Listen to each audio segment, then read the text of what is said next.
Yes and ఆలస్యం చేయకుండా పవన్ కళ్యాణ్ గారి మాటలు వినేద్దాము.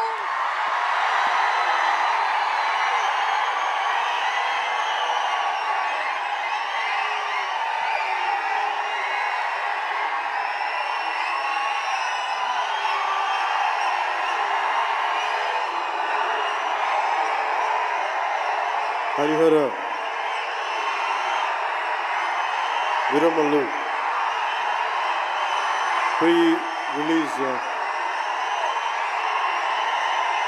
రిలీజ్ ముందు జరిగే ఫంక్షన్కి ఇక్కడికి విచ్చేసిన మీకు,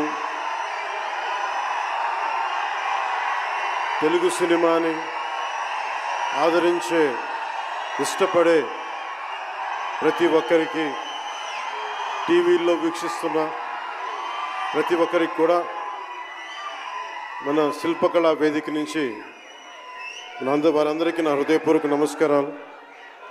చాలా క్లిష్టమైన పరిస్థితుల్లో ఫంక్షన్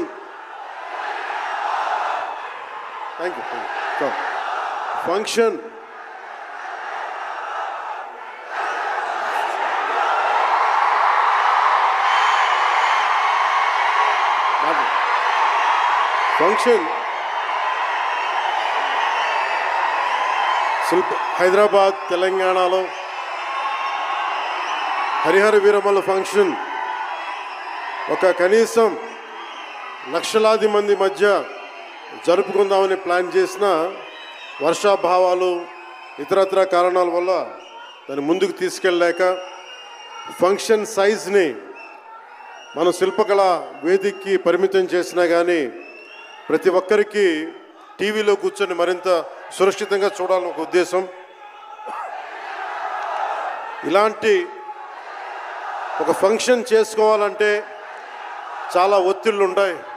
అలాంటి పరిస్థితుల్లో ముఖ్యంగా హైదరాబాద్ తెలంగాణలో పర్మిషన్ ఇచ్చిన, ఈ సభకి పర్మిషన్ ఇచ్చిన గౌరవ ముఖ్యమంత్రి శ్రీ అనుముల తెలంగాణ గౌరవ ముఖ్యమంత్రి శ్రీ అనుముల రేవంత్ రెడ్డి గారికి ప్రత్యేకించి నా ప్రత్యేక ధన్యవాదాలు, హృదయపూర్వక నమస్కారం. అలాగే డీజీపీ గారికి, శ్రీ జితేందర్ ఐపీఎస్ గారికి, అలాగే సైబరాబాద్ కమిషనర్ పోలీస్ శ్రీ అవినాష్ మోహంతి గారికి కూడా నా ప్రత్యేకమైన కృతజ్ఞతలు. ఇది పాపం చాలా బోనాల పండుగ సమయంలో ఒత్తిడి గురవకూడదు, తొక్కిసలాట జరగకూడదు. ఇలాంటి పరిస్థితుల్లో హరిహర వీరమల్లు ప్రీ రిలీజ్ ఈవెంట్కి పర్మిషన్ ఇచ్చిన తెలంగాణ ప్రభుత్వం గౌరవ ముఖ్యమంత్రి గారికి, డీజీపీ గారికి, సైబరాబాద్ కమిషనర్ గారికి మరోమారు ప్రత్యేకంగా ధన్యవాదాలు తెలుపుకుంటూ, ప్రతి ఒక్క రోడ్డు మీద ఉన్న ఇంతమంది మన అభిమాన జనం వస్తే వారందరికీ సహకరించిన, తొక్కిసలాట లేకుండా సహకరించిన పోలీస్ సోదరులందరికీ, ఇన్స్పెక్టర్స్కి, సర్కిల్ ఇన్స్పెక్టర్స్కి, డిఎస్పీస్కి, ప్రతి ఒక్కరికి అభిమానుల తరపున, హరిహర వీరమల్లు యూనిట్ తరపున నా ప్రత్యేక నమస్కారాలు, కృతజ్ఞతలు తెలియజేస్తాను.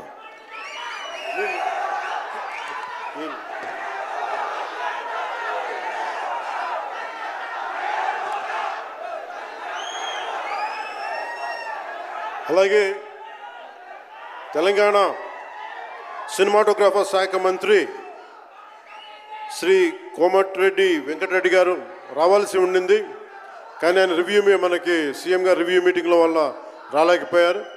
వారికి కూడా నా ప్రత్యేక కృతజ్ఞతలు.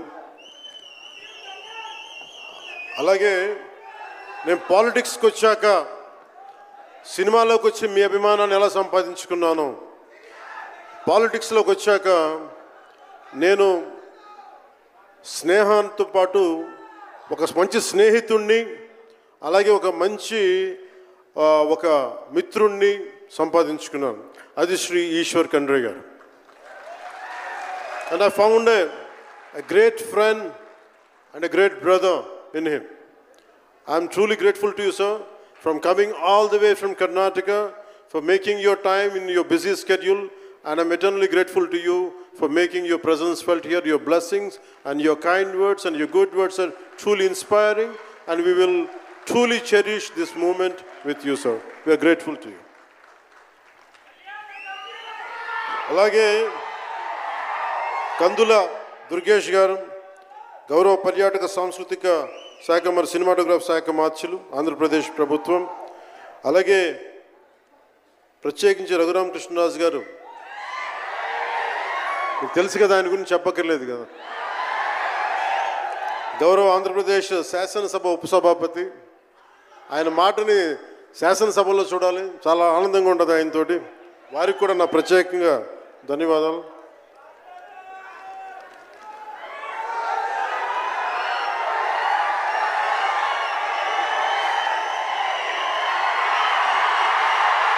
సరిగ్గా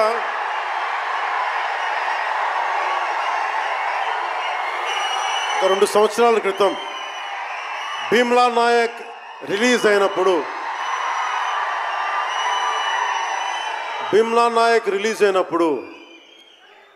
అందరి సినిమాలు 100లో ఉంటే పవన్ కళ్యాణ్ సినిమాలు 10 రూపాయలు 15 రూపాయలతో చేశారు.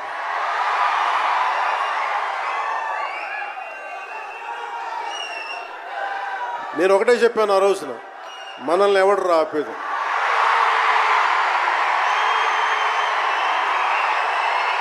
This is not about money. This is not about finance. This is not about records. This is about damn guts. This is about damn courage. This is about damn tenacity. We are here. We will stand by. We will serve justice.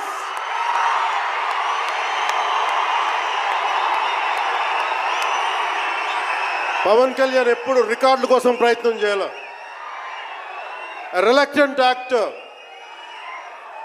మా బ్రహ్మానందం గారు చెప్పినట్టుగా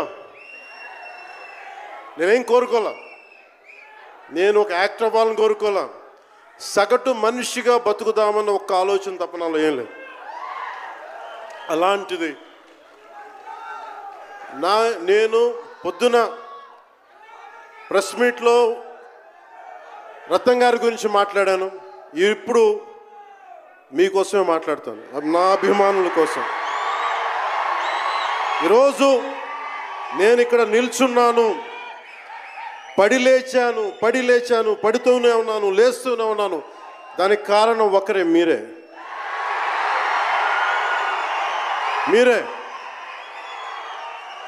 పడిపోయినా, కింద పడ్డా, లేచినా, ఉన్నా, అన్నా నీ వెంట మేము ఉన్నామని. నా దగ్గర ఏమన్నా ఆయుధాలు ఉంటాయా? నా దగ్గర ఏమన్నా గుండాలు ఉంటారా? నా దగ్గర ఎవరు లేరు, గుండెల్లో ఉండే మీరు తప్ప.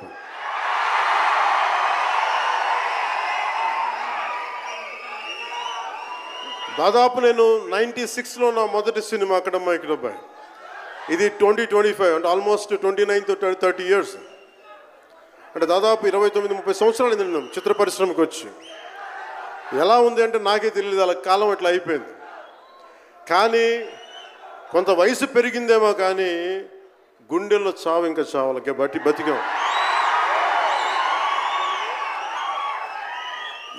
ఇక్కడే సభలో సర్దార్ గబ్బర్ సింగ్ సినిమాకి మహబూబ్ నగర్ నుంచి వచ్చిన ఒక యువకుడి గురించి చెప్పాను, మన అభిమానులు ఒకటి గురించి చెప్పాను. అన్నా నువ్వేమి ఇవ్వదు, ఒక హిట్ ఇవ్వన్నా చాలని. ఆ రోజు నేను భగవంతుని కోరుకున్నాను, నా అభిమానుల కోసం, నా కోసం కాదు కానీ ఒక హిట్ ఉంటే బాగుంటుంది అని కోరుకున్నాను. అది హరీష్ శంకర్ గబ్బర్ సింగ్ వల్ల తిరిగి వచ్చింది. కానీ ఈ సినిమా చాలా డిఫికల్ట్ టైమ్స్లో చేశాను. ఇది సినిమాల మీద టెక్నీషియన్గా నేను ఉండి ఒక నిమిషం సినిమాలు కష్టంగా ఉండి, ఒక సినిమా చేయడం ఎంత కష్టమో, సినిమా చేయడం చాలా చాలా కష్టం. నేను మీతో పంచుకోదలుచుకున్నాను ఈ రోజున. మీకు సంబంధించి నేను మొదటి సినిమా నుంచి ఇప్పుడు దాకా జానీ సినిమా నేను చేసినప్పుడు అది ఫెయిల్ అయితే, ఆ సినిమా ఫ్లాప్ అయితే ఎలా ఉంది అంటే ఆ రోజు నా పరిస్థితి, వరుసగా హిట్లు కొట్టి కూడా ఒక్క సినిమా ఫ్లాప్ అయితే అందరూ మీరు వదలలేదు. నేను మీ గురించి ఎప్పుడు మాట్లాడతాను. అంటే ధనం మూలం మిదం జగత్ అంటాం. అంటే అన్ని బంధాలు, కార్ల్ మార్క్స్ చెప్పిన అన్ని బంధాలు ఆర్థిక బంధాలని సినిమా పరిశ్రమలో మరింత బలంగా తెలుస్తాయి. నా రెమ్యునరేషన్ ఇచ్చేసాను అని నా దగ్గర అంతమించి డబ్బులు లేవు. కానీ ఆ రోజు నుంచి ఈ రోజు దాకా ఒకటైతే మార్పు జరిగింది. నేను చిత్ర పరిశ్రమ హిట్స్ ఫ్లాప్స్ ఇవన్నీ వదిలేసి నేను ఒకటే నమ్మాను, నా అభిమానులు నాకున్నారు, నన్ను ప్రేమించే వాళ్ళు ఉన్నారు. డబ్బుకి ఎప్పుడు నేను ప్రాధాన్యత ఇవ్వను. నేను ఇచ్చింది బంధాలకు ప్రాముఖ్యత ఇచ్చాను. మనిషి నుంచి మనిషి బంధం. నా గుండె నుంచి మీ గుండెకి 2 గుండెల దూరం అంతే. నేను ఏమి కోరుకోలే. చాలా కష్టాల్లో ఈ సినిమా చేశాం. పేరుంది, ప్రధానమంత్రి గారి దగ్గర నుంచి అందరు తెలుసు. కానీ దానివల్ల డబ్బులు రావు. మనకి డబ్బులు వచ్చే సినిమానే రావాలి. కానీ సినిమాని ఎలా చేస్తాం? మిమ్మల్ని రంజింపజేయాలి, మిమ్మల్ని ఆనందింపజేయాలి. మనకి ఖుషీ లాంటి సినిమా తీసిన ఏఎం రత్నం గారు ఎప్పుడో 2017లో ఎప్పుడో సినిమా వచ్చి మీరందరూ తిడతా ఉంటారు కదా నన్ను, ఎంతసేపు రీమేకులు చేస్తావు అని. కరెక్ట్. ఏం చేయమంటారు చెప్పండి? మనకెవరు పెద్ద పెద్ద దర్శకులు లేరు. మన కింద నుంచి వచ్చిన వాళ్ళం. మనకి ఒక్క నిమిషం,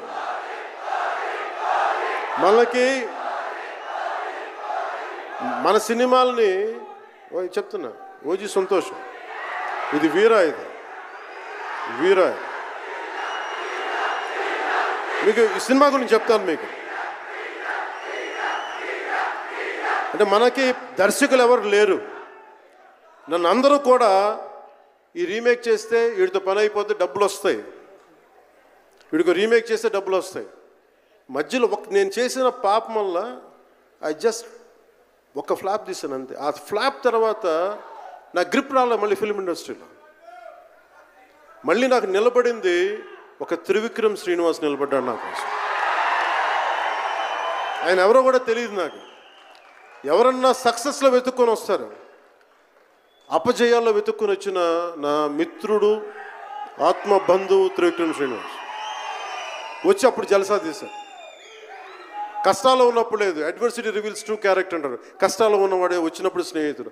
అలాంటి స్నేహితుడు నాకు భగవంతుడు త్రివిక్రమ్ శ్రీనివాస్ ద్వారా వచ్చాడు. అలాగే ఎందుకు రీమేక్స్ చేశాను మీకు ఉంటుంది కదా. నా పార్టీని ఎవడు నడుపుతాడు? కొత్త కథలు తీస్తే ఎప్పుడో వెళ్ళిపోద్ది. నా భార్యని కానీ నా పిల్లల్ని కానీ ఎవరు పోషిస్తారు? నేనే పోషించుకోవాలి. దానికి డబ్బులు కావాలి, పార్టీ నడపాలి. వీటన్నిటికీ రీమేక్ అనేది నాకు కొంచెం ఈజీ దారి అయింది. సొంత సినిమాలు కొత్త సినిమాలు చేయలేక కాదు, వేరే దారి లేక. నాకు దేశం పిచ్చి, సమాజ బాధ్యత పిచ్చి, సినిమా మీద ఉన్న కరెక్టే. నేనంటే మీకు పిచ్చి. అలాంటి నేను ఒక మంచి సినిమా రావాలని కోరుకుంటే అది ఏఎం రత్నం గారి ద్వారా వచ్చింది. కోరుకున్నాడు ఆయన, నీతోటి ఒక బలమైన సినిమా తీయాలని. ఏదో ఆయన కూడా ముందు రీమేక్ వచ్చారు, అవి అటు ఇటు తిరిగి యాక్చువల్గా క్రిష్ గారి వల్ల ఈ సినిమా వచ్చింది. ముందు జాగర్లమూడి క్రిష్ గారికి మనందరం ముందుగా కరతాళ ధ్వనుల ద్వారా చాలా బలంగా తెలియజేయాలి. ఆయన ఒరిజినల్ ఫౌండేషనల్ వర్క్ మీద ఇది ముందు. వ్యక్తిగత కారణాలు, కొన్ని ప్రొఫెషనల్ రీజన్స్ వల్ల మధ్యలో ఆయన వెళ్ళిపోవాల్సి వచ్చింది. ఈ సినిమాకి 2 కరోనా వచ్చినాయి, 2 కరోనా వేవ్స్ కొట్టినాయి. దాని మధ్యలో నలిగిపోయింది సినిమా. అలాంటి సమయంలో ఒక ఆస్కర్ విన్నర్ ఎక్కడో మనం ఆంధ్రప్రదేశ్లో చిన్న బడ్జెట్లో సినిమా తీస్తే మన బడ్జెట్స్ ఎంత ఉంటాయి? 10 కోట్లు 15. అలాంటి సినిమాల నుంచి సంగీత దర్శకత్వం వహించి మనం పెట్టే నాటు నాటు నాటు అనే పాట ప్రపంచమంతా ఉర్రూతో లూగిస్తుంది అనేది తెలియజేశారు కీరవాణి గారు. అలాంటి కీరవాణి గారు నేను ఈ సినిమాని ఎన్నిసార్లు చేసే పరిస్థితుల్లో నిజంగా ప్రతిసారి నాకు నిరుత్సాహం ఉండేది. నాకేదో నాకు తెలుస్తూ ఉంటుంది కదా, నిస్పృహ వచ్చినప్పుడల్లా ఆయన ఏదో ఒక ట్రైలర్ రిలీజ్ అయ్యేది, ఆయన మ్యూజిక్ చూస్తే మళ్ళీ ఒక ఉత్సాహం వచ్చేది, ఒక ప్రాణవాయువు నింపేది. సార్, ఈ సినిమాకి ఈ రోజున ఇంత బలంగా ఆత్మవిశ్వాసంతో ఉన్నామంటే you are the hero sir. You are the true hero sir for us. Without కీరవాణిజీస్ music this is not Harihara Veeramal.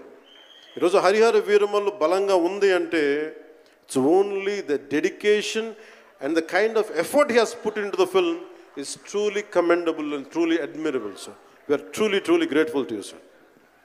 మధ్యలో వారి నాన్నగారిని కోల్పోయి ఆ సమయంలో కూడా మనస్ఫూర్తిగా ఆయనకి ఆ బ్యాక్గ్రౌండ్ స్కోర్ ఇచ్చినందుకు, సొంత తండ్రిని కోల్పోయి కూడా ఇచ్చినందుకు మరోమారు వారికి ప్రత్యేకంగా కీరవాణి గారి టీంకి, కీరవాణి గారి గాయకులకి, వారి రికార్డింగ్ టీంకి, వారి ఇంజనీరింగ్ డిపార్ట్మెంట్కి, ప్రతి ఒక్కరికి నా హృదయపూర్వక ధన్యవాదాలు.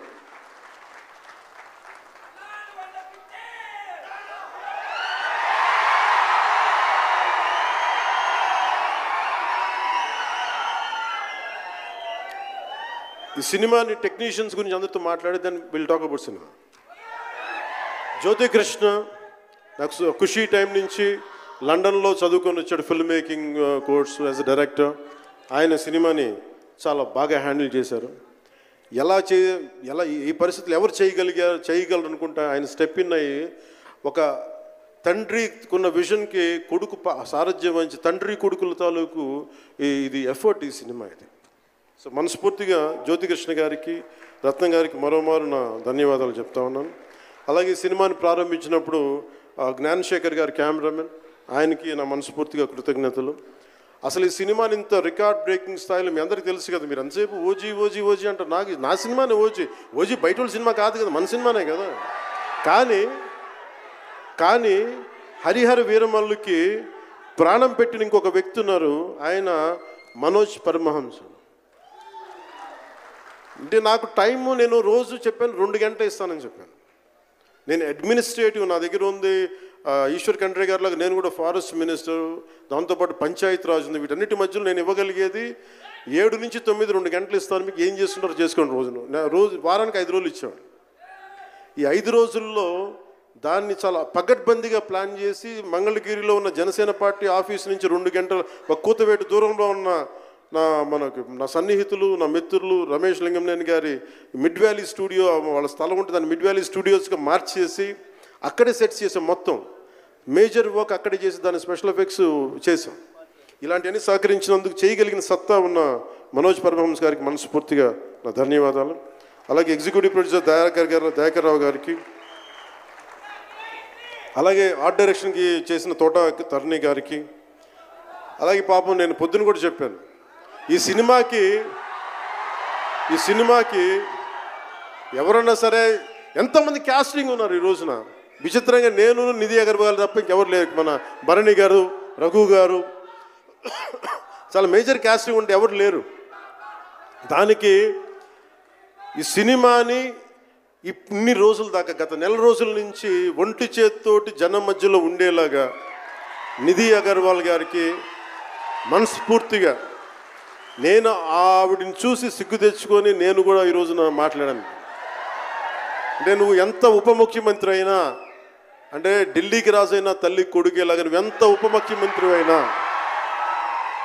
నువ్వు ఈ సినిమాకి హీరో అని చెప్పుకొని నేను ఆవిడని చూసి సిగ్గు తెచ్చుకొని నేను కూడా మీడియా ఇంటరాక్షన్ చేశాను. రేపు కూడా చేయబోతున్నా, ఎల్లుండి కూడా చేయబోతున్నా. అలాగే నాకు బాబీ డియోల్ గారు, నేను చిరంజీవి గారు షూటింగ్స్ ఉన్నప్పుడు మన ధర్మేంద్ర గారితో చూసేవాడిని ఊటీలో. అలాంటి Bobby Deol acted as Aurangzeb, tyrant ruler. అలాంటి brilliant performance by Bobby Deol. I truly grateful to Bobby Deol for accepting this role. అలాగే తోట తరణి గారికి మనస్ఫూర్తిగా నా ధన్యవాదాలు. జే మీడియా వారి సంస్థ అధిపతులు కూడా నా హృదయపూర్వక ధన్యవాదాలు. ముఖ్యంగా రేట్స్ ఇచ్చి 2 సంవత్సరాల క్రితం భీమ్లా నాయక్ రిలీజ్ అయినప్పుడు 10-15 రూపాయలు టికెట్తో వచ్చినప్పుడు నేనేమన్నా. కానీ మీ కోరిక మేరకు ఈరోజు టికెట్ రేట్స్ పెరిగి ప్రభుత్వం మనదొచ్చి మన సినిమా ఇప్పుడు రిలీజ్ అయ్యింది. ఆ రోజు మీరు పంతం కొద్ది చూశారు. మీరోజు ఆ రోజు పెట్టిన ఎఫర్ట్కి ఇది బయటకు వచ్చింది. ఇది దాని తాలూకు సత్తా మీరు చూస్తారు ఈరోజు. Okay, now will come back to the story of Harihara Veeramallu. Harihara Veeramallu ఇది నాకు చాలా ఇష్టమైన సబ్జెక్ట్. ఇది మనందరం చరిత్రలో చదువుకుంటాం. భారతదేశం ఎవరి మీద దాడి చేయలే, భారతదేశం ఎవరి మీద కూర్చొని ఆక్రమణం చేయలే. ఈ దేశాన్ని అందరూ ఆక్రమించుకున్నారు. మనం చదువుకున్న టెక్స్ట్ బుక్స్లో కానీ స్కూల్ బుక్స్లో కానీ ఎంతసేపు మొఘల్ తాలూకు గొప్పతనాన్ని చెప్పారు తప్ప మొఘల్ తాలూకు అరాచకాన్ని చెప్పలేదు ఆవిడ. Akbar is great, Shahjahan is great, Aurangzeb is great అంటే what they had done. Vijayanagara empire గురించి మాట్లాడాల. ఇంతమంది కింగ్స్ ఉన్నారు, ఎవరి గురించి మాట్లాడాల. We always heard about Mughals' greatness, but what Aurangzeb has done to our country, సొంత తమ్ముడిని చంపేసి దారా సిక్కుని చంపి షాజహాన్ని జైల్లో పెట్టి నువ్వు హిందువుగా బతకాలి అంటే నువ్వు ట్యాక్స్ కట్టాలి. Can you imagine? For being a Hindu you have to pay tax as a Hindu, just to accept, to practice. ఇలాంటి సమయంలో ఒక ఛత్రపతి శివాజీ మహారాజ్ లాంటి వాడు గుండెల్లో శౌర్యాన్ని నింపాడు. మనకి తమిళనాడు దురాక్రమణ గురైతే all the way from Maharashtra he came back and supported, stood by people. ఇలాంటి నేపథ్యంలో హరిహర వీరమల్లు ఒక ఫిక్షస్ క్యారెక్టర్, ఒక కల్పిత పాత్ర. అలాంటి పాత్రలో సగటు మనిషి ఏమి చేసి ఉండొచ్చు? ఎంతసేపు మనం కోహినూర్ ఎక్కడి నుంచి వచ్చింది? కోహినూర్ ఒకప్పుడు ఉమ్మడి రాజధాని కదా ఇదంతా, మనందరికీ ఉమ్మడి దేశం కదా ఇదంతా, తెలంగాణ నుంచి కృష్ణానది తీరం వరకు టిల్ విజయవాడ.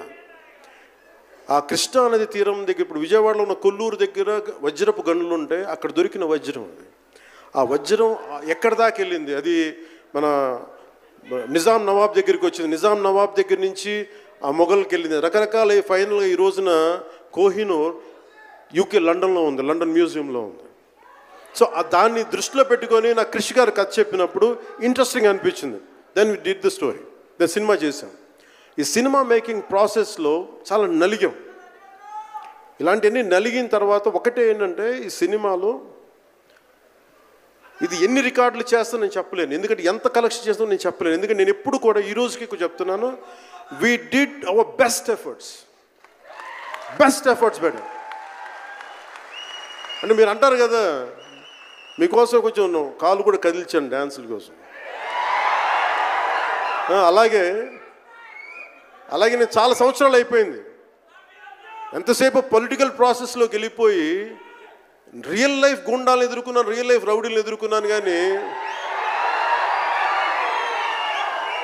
సినిమాటిక్గా చెయ్యాలి అంటే ఎగిరి కొట్టడాలు ఇవన్నీ చేయడానికి నేను మళ్ళీ మార్షల్ ఆర్ట్స్ మళ్ళీ నేను చిన్నప్పుడు 20s ఉన్నప్పుడు ఎలా చేయాలో మళ్ళీ ఒక 1 month 2 months మళ్ళీ బ్రషప్ చేసి ఒక ఎస్క్రీమా కానీ జీత్ కండో కానీ అలాగే ఇషున్రియు కరాటే కానీ తర్వాత నేను నేర్చుకున్న మ్యాక్సిమం ఊషు కానీ ఎనీ సెల్ఫ్ డిఫెన్స్ టెక్నిక్స్ అన్నీ కూడా క్రోడీకరించి ఒక క్రమబద్ధీకరించి ఈ 18-minute క్లైమాక్స్ పార్ట్ నేను కొరియోగ్రాఫ్ చేశాను. దీన్ని అంటే అది దేనికి అంటే నీ ధర్మానికి నువ్వు ట్యాక్స్ కట్టాలి అంటే అది ఎదురు తిరిగే పరిస్థితి, దట్ ఈస్ ద క్లైమాక్స్. ఇది ఏంటంటే ఇది ఆ టైంలో సగటు భారతీయుడు నలిగింది, దాన్ని ఈ సినిమా రిఫ్లెక్ట్ చేస్తుంది. మిగతా కథ అంతా ఉంటుంది కానీ అంటే ఇది మీరు ఎందుకంటే ఇది దెర్ ఇస్ నో సీక్రెసీ అన్నట్టు, ఇది సస్పెన్స్ సినిమా కాదు. బట్ వాట్ యూ హ్యావ్ మీరు సినిమా లోపలికి వెళ్ళినప్పుడు మీరు ఏమి చూడబోతున్నారు, ఏమి ఆశించబోతున్నారు అని చెప్పడానికి ఇదంతా చెప్తున్నాను.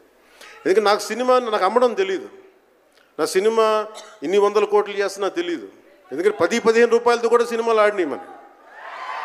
10-15 రూపాయలతో కూడా సినిమాలు డబ్బులు చేసినాయి. ఫ్లాపుల్లో పెరిగామంటాను, నేను ఇప్పుడు సక్సెస్లో పెరగల. సో మీరు కోరుకున్న సక్సెస్ భవిష్యత్తులో రావాలని మీరు ఎలా ఆశిస్తున్నాను, నేను కూడా అలాగే ఆశిస్తున్నాను. జరుగుద్దా లేదా అన్నది ఆ పెరుమాళ్ళకి ఎరుక, అది భగవంతుడు చెప్పాలి, మన చేతిలో లేదు. మన చేతిలో ఉన్నదల్లా we had done best, we had given our best. Rest leave it to God. మీకు నచ్చిందా బద్దలు కొట్టేయండి. That's all I can say. మీకు మీరే నా బలం, మీరే నా బలం. నేను కష్టాల్లో ఉన్నా, ఓటమిలో ఉన్నా, ఎక్కడున్నా అన్నా నీకున్నావని చెప్పిన వాళ్ళు మీరు. మనల్ని ఎవడరా ఆపేదంటే, మనల్ని ఎవడన్నా ఆపేదని ముందుకొచ్చింది మీరు. మీకు ప్రతి ఒక్కరికి పేరు పేరున ఈ గుండె ఎవరి కోసం కొట్టుకోదు, మీకోసమే కొట్టుకుంటుంది, మీ కష్టాల కోసం కొట్టుకుంటుంది. మళ్ళీ విశాఖపట్నంలో కలుసుకుందాం. టిల్ దెన్, జై భారత్, జై హింద్.